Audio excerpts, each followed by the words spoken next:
कुछ लोग जदों मैयत नूं दफनाते ने उहदे सलेपां उत्ते कलमा लिखदे, सलेपां ते कलमा ना लिखिया कर मेरे वीर, आदाब सुन के लै जाना। कुछ लोग इवें करते ने, जो मैयत नूं दफनाते ने उहदे थल्ले जाए नमाज विछा देंदे ने, ये भी काम नहीं करना मेरे वीर। ते कुछ लोग कब्रस्तान दी जाके अजान कहते ने, ये भी गलत बात है। ना कबर ते अजान कहनी है, अजान क्या तो मेरे पाक पैगंबर ने मना फरमाया है।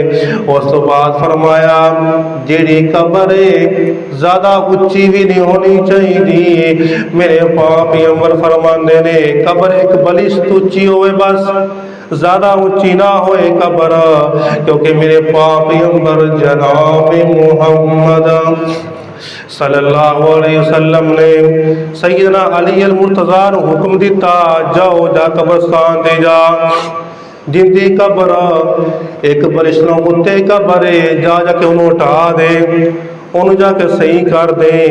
इस वास्ते मेरे भी जड़ा इस्लाम है, नबी दे शरीयत सानू अमल करना पेगा, नबी दी गल सानू मननी पेगी।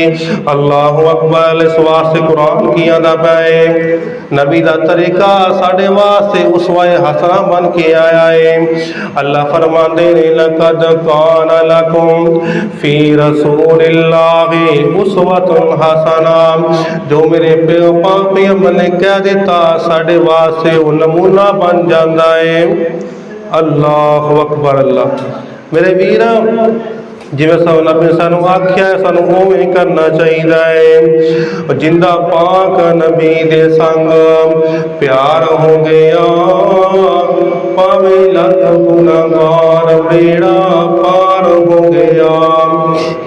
जिंदा पाक नबी दे संग प्यार हो गया, पावे लख गुनाहगार बेड़ा पार हो गया।